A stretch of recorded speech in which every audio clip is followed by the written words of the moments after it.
नमस्कार. आपण ऐकतोय डॉक्टर सौ अनुराधा सुधीर कुलकर्णी लिखित तुका विठ्ठल सर्वांगे. आजचा आपला भाग चाललेला आहे 26वा महिमा पंढरीचा. सुखाचे जे सोलीव सुख अशा विठ्ठलाचं जिथे वास्तव्य आहे ती पंढरी आपल्या सर्व संतांचं अत्यंत प्रिय गाव आहे. तुकाराम महाराज म्हणतात, पंढरपुरासारखं स्थान तर अवघ्या त्रैलोक्यात देखील शोधून सापडणार नाही. पंढरीचा महिमा देता आणिक उपमा. पंढरीचा महिमा देता आणिक उपमा. ऐसा ठाव नाही कोठे, देव उभा उभी भेटे. तुका म्हणे पेठ भूमीवरी हे वैकुंठ. तुका म्हणे पेठ भूमीवरी हे वैकुंठ. अर्थ ऐकूयात. तुकाराम म्हणतात की पंढरीचं महात्म्य अनुपम्य आहे. असं स्थान कुठेही नाही. तिथे गेल्यावर देव आपल्याला उभा उभी म्हणजे तक्षणी भेटतो. पंढरी ही भक्तीची पेठ असून हे भूवरचं वैकुंठच आहे. इतर कोट्यावधी तीर्थयात्रा केल्या पण पंढरी पाहिली नाही. अनंत योग याग केले पण पंढरीनाथांचे समचरण पाहिले नाही तर अशांचं जगणंच व्यर्थ आहे. असं पंढरी महात्म्य गाऊन तुकोबा आपल्याला आग्रहाने सांगतात, होय होय वार करी पाहे पाहे रे पंढरी. होय होय वार करी पाहे पाहे रे पंढरी. काय करावी साधने फळ अवघेची येणे. तुका म्हणे डोळा विठो बैसला सावळा. विठो बैसला सावळा. 463वा हा अभंग आहे. तू वारकरी होऊन म्हणजेच अनन्य भक्त होऊन पंढरीला जा. तिथल्या महात्म्याचा अनुभव घे. पंढरीच्या वारी व्यतिरिक्त इतर साधनं काय करायची रे. या वारीतच सर्व काही फळ मिळतं आणि या वारीमुळे सावळा विठ्ठल आपल्या डोळ्यात भरून राहतो. पंढरीस जाय तो विसरे माय बाप. अवघा होय पांडुरंग राहे धरुनिया अंग.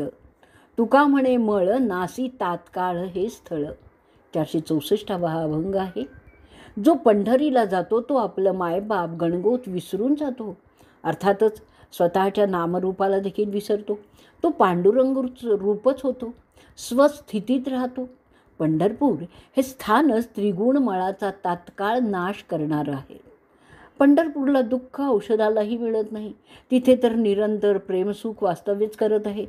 तुकाराम म्हणतात, म्हणूनच सर्व संत पंढरीलाच नित्य राहतात. याप्रमाणे सर्व संत जो पंढरी महिमा गातात तो केवळ पंढरपूर या भौगोलिक स्थानाचा नाही आहे. पंढरी म्हणजे जिथे विश्वंभराचं वास्तव्य आहे असं दिक्कालातील स्थान आहे. पंढरीची वारी करणं म्हणजे मायेचं एक एक बंध तोडीत तोडीत अनंतापर्यंत पोचणं. अशी पंढरीची वारी तर पंढरपूर या गावी राहणाऱ्या लोकांनाही करायलाच पाहिजे. केवळ ऐहिक जीणं अत्यंत संकोचित असतं. मी, माझा देह, त्या देहासंबंधी आणि त्या देहाला सुखवणाऱ्या लौकिक गोष्टी या व्यतिरिक्त इतर कशाचीही विचार या ऐहिक जीण्यात नसतो. असा स्वतःपुरता जगणारा माणूस जरी मोठा विद्वान असला तरी त्याचं ते ज्ञान व्यर्थच आहे. मग तुकोबा म्हणतात 248व्या अभंगात, पिंड पोसावे हे अधमाचे ज्ञान. पिंड पोसावे हे अधमाचं ज्ञान. विलास मिष्टान्न करुनिया. विविध मिष्टान्न तयार करून केवळ भोगविलासात स्वतःच्या शरीराला पोसणं हे अधमाचं ज्ञान आहे. जो केवळ स्वतःपुरता जगतो तो दृष्टीसही पडू नये असंच तुकोबांना वाटतं. कोणी जरी वैध मार्गाने कष्ट करून संपत्ती मिळवलेली असली तरी त्या संपूर्ण संपत्तीचा एकट्याने उपभोग घेतला तर अशांना भगवद्गीतेत चोर म्हटलेलं आहे. जे स्वतःसाठीच अन्न शिजवतात ते पापच खातात असं भगवंत म्हणतात. म्हणजे आपण जे काही मिळवतो त्यात प्रत्यक्ष अप्रत्यक्षपणे असंख्यांचा वाटा असतो. म्हणून प्रत्येकाने समाजाचं ऋण लक्षात ठेवून ते फेडलंच पाहिजे. स्वतःच्या कल्याणाचा विचार करणं, तशी प्रत्यक्ष कृती करणं म्हणजेच पंढरीच्या वारीला निघणं आहे. खुद्द तुकोबाच म्हणतात, तीर्थी धोंडा पाणी देव रोकडा सज्जनी. तीर्थी धोंडा पाणी देव रोकडा सज्जनी. मिळाली या संत संग समर्पिता भले अंग. तीर्थी भाव फळे येथे अनाडते वळे. तुका म्हणे पाप गेले गेल्या कळे ताप. गेले गेल्या कळे ताप. 89वा हा अभंग आहे. मनात जर भाव नसेल ना तर तीर्थस्थानी दगडाचा देव आणि नदी असली तर तिचं पाणी असतं. खरोखरच देव जर पाहायचा असेल ना, तर तो सज्जनांमध्ये पाहावा. संत संघासाठी देह अर्पण करावा लागला तरीही करावा. त्याच्या सेवेसाठी देह कष्ट व्हावा. मनात खरा भाव असला तरच तीर्थी गेल्याचं फळ मिळतं. संत संगतीत अनाडी नास्तिक कोणी कसाही जरी असला तरी संत त्याला दुरुस्त करतात. तुकाराम म्हणतात, संत संगतीत असलेल्या माणसाला त्रिविध ताप बाधा करू शकत नाही. त्यावरूनच तो निष्पाप झाला हेही कळतं. सर्वात्मक देवाबद्दलचा दृढ भाव महत्त्वाचा आहे आणि तो फक्त संतांच्या मध्येच असतो.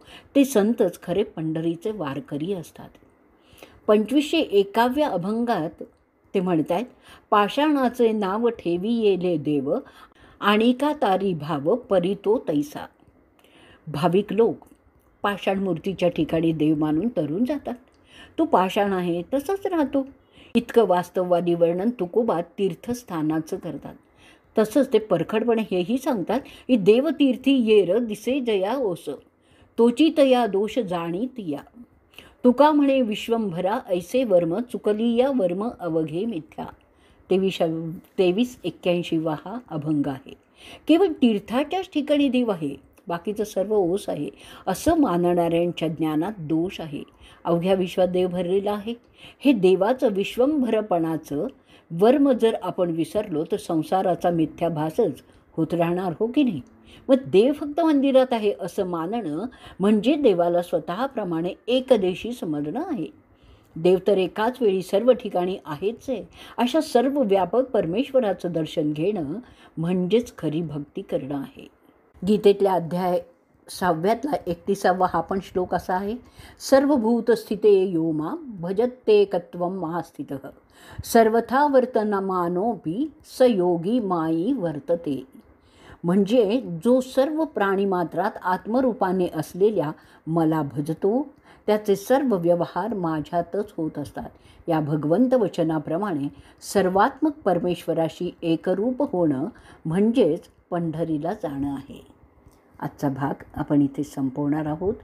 जय जय राम कृष्ण हरी, जय जय राम कृष्ण हरी.